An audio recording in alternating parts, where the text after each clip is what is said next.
Hey there, Twisters. Nick here, and let's talk about David Quinn. He's been hired by the San Jose Sharks as their next head coach.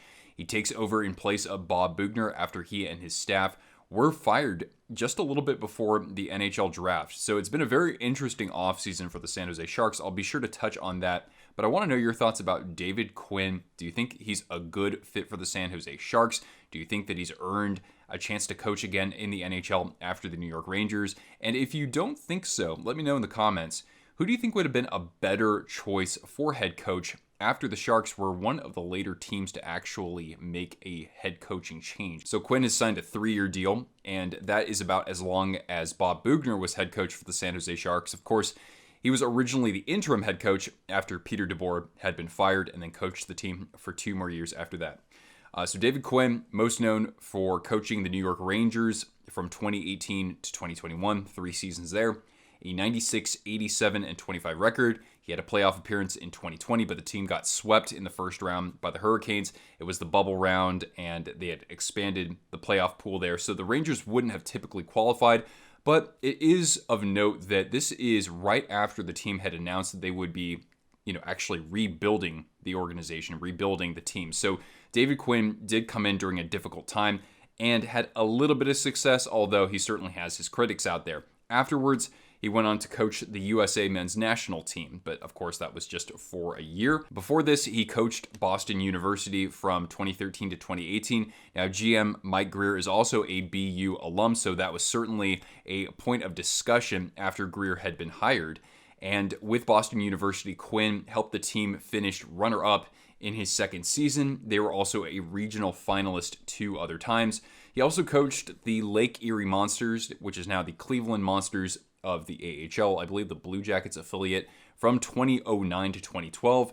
And that was before he was hired as an assistant coach for the Colorado Avalanche. So he's had a multitude of experiences, but he's only had 3 years in the NHL as a head coach. The Sharks had a couple other finalists for this position. So one of them was Maple Leafs assistant and former head coach of the Hershey Bears, Spencer Carberry. And the other finalist was Mike Vellucci, who is currently an assistant with the Pittsburgh Penguins and had coached the Wilkes-Barre Scranton Penguins in the AHL. Also, it's interesting to note that David Quinn was actually a finalist for the Boston Bruins head coaching job before they landed on Jim Montgomery. But then I had seen a lot of negativity and criticism of David Quinn on Twitter. Follow me on Twitter if you haven't already, guys. And that prompted me to ask, guys, why all the hate for David Quinn? So the first response came from Nathan, aka Gravity, a friend of the channel, and also now working on Sportsnet. He said a few areas young forwards under him barely developed. His teams buckled under pressure, especially with close leads often, and seemed to get outcoached when it mattered. But we'll see what he changes with San Jose. All right. So Nathan mentions here, young forwards under him barely developed. We did see that a little bit with Lafreniere and Kakko and maybe even Philip Hedl. So yeah, that does kind of stick out a little bit. And the Sharks are a team that needs to get younger, and they are getting younger. They played tons of rookies this past year. I know there were a lot of criticisms for Bob Boughner because he wouldn't play them enough necessarily. He would stick some of the grizzled veterans out there, not even the stars, but guys like Matt Nieto or Nick Bonino would be chewing up ice time in key situations during the game when, the Sharks needed a goal instead of, leaning on somebody else to maybe put the puck in the back of the net or at least generate a chance out there. So I know there have been criticisms about Sharks coaching as it pertains to player development. In the AHL, certainly the Sharks haven't been getting good enough development over the past several years. Now they'll have a new head coach over there in John McCarthy. We'll see how things change. We'll see how the prospect pool builds up. There's so much going into this. But I do think that that's a pretty good point of criticism there. However, I did get another point from a Rangers fan, or at least who I assume to be a Rangers fan, Giants4SB. He said, Rangers fans are never happy with their coach. Quinn walked into an impossible spot with an aging Lundqvist, and the team won more games than expected. They were going through a rebuild after all. He did a good job with young players like Pavel Buchnevich and Adam Fox, who did win the Norris Trophy under David Quinn. Yzerman considered him. I guess that would mean for Detroit. He's a smart guy who will learn. Okay, so you would think that maybe the truth is somewhere in the middle there. This guy here, I would assume, is a Rangers fan. Nathan is an analyst, so he watches the Rangers and every other team quite a bit here. So at the end of the day, there hasn't been anything that's really convinced me that David Quinn shouldn't have a job in the NHL. I think that 3 years isn't really enough of a sample size. And you also have to remember that he's coming in when the Sharks have just made a ton of changes and trying to really give this organization a facelift. Greer comes in. They take a different approach to previous years in the draft, going with guys with kind of like more two-way game instead of like, speed and skill necessarily. You think of some of the moves they made, like bringing in Quinn from the Nashville Predators and all the goaltenders they've signed. And I know that a lot of people aren't exactly fired up about this. And on paper, it doesn't look exactly like a winning product.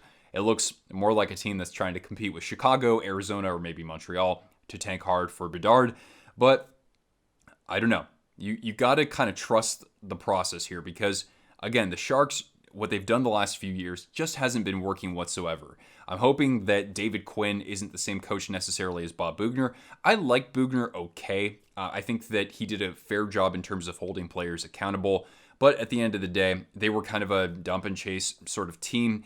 And the power play was never good under Boughner. The penalty kill was always good. So, we excelled in a couple areas and we failed in quite a few areas. And, under DeBoer, I think that he had lost the locker room some point, maybe in the 18-19 season there too. So I think that as long as Quinn and Greer can sort of envision a different style of play for the Sharks versus what we've seen the last couple of years, that might get people excited for the future, for what is to come with this organization. But remember here that Quinn doesn't have exactly the most blue chip players to work with in the first place. So in other words, I still think that it all boils down to the locker room, to these players, these veterans, right, who have had success before, the Logan Coutures out there, even the Marc-Edouard Vlasics, even if they're not contributing as much as they used to, Erik Karlsson, Tomas Hertl. I think really the onus is still on them to be the leaders, to be the ones who,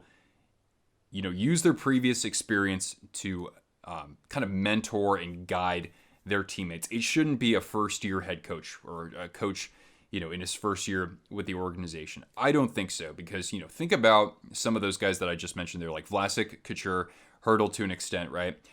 These guys have been, their lineage dates all the way back to, Jumbo Joe Thornton being traded to the Sharks in 2005-06 and the immediate success that happened after that. So I think that still it really does matter in terms of getting players psyched up and helping them stay disciplined on the ice and competing hard every shift. I really think the players currently on the Sharks, they have just as much of a say as a head coach does. Now, in terms of the style of hockey we can look forward to here, I think that Greer has preached a team that's very competitive and intense shift by shift, and hopefully that's something that we can get here. The Sharks, I think, have some good players to kind of fit that mold, but at the end of the day, this team is still struggling to score goals, and I don't think it was particularly good under David Quinn in that department. So we'll see what happens in the next year or two with sort of how the style of hockey has evolved for the San Jose Sharks. And hopefully, once they get guys in the lineup like Bordeleau, Eklund, Brandon Coe perhaps, or Ozzy Weisblatt, then we really start to see how Quinn can maybe augment some of those capabilities. But I think it's going to take time, and I understand why people aren't exactly super stoked about this. But hey, we have changes, all right? The franchise has kind of listened to us because we're not going to get old hat. We're not going to get the same thing over and over again necessarily. We have different people calling the shots now. So Mike Greer as our general manager, and now David Quinn as our next head coach. So what do you guys think about the David Quinn hiring? If it wasn't him, who do you think should have been behind the bench to start the 2022-23 NHL season? One other guy who I didn't talk about earlier, Chicago Wolves head coach Ryan Warsofsky. I don't think they would have been worse off if they had hired him because this guy has had success absolutely everywhere he's gone. He just won a Calder Cup with the Chicago Wolves. So I would have been fired up to see this guy get hired, frankly. But at the end of the day, Mike Greer has a vision that maybe we don't understand just yet. It'll take a little time to hopefully manifest for all 17,562 fans. There better be a few sellouts at the Shark Tank this upcoming season, even though we're going to be tanking hard for Bedard. Anyway, guys, what do you think of this? Let me know down in the comments down below. If you're new here, please do subscribe, especially if you're a Sharks fan. I do cover Team Teal from time to time. And hope you enjoyed this video. Leave a thumbs up and follow me on social media if you haven't already. And I'll talk to you guys very soon with more content throughout this exciting off season. Thank you so much, Twisters, for tuning in. Once again, I'm Nick. I'll catch you later. Ciao.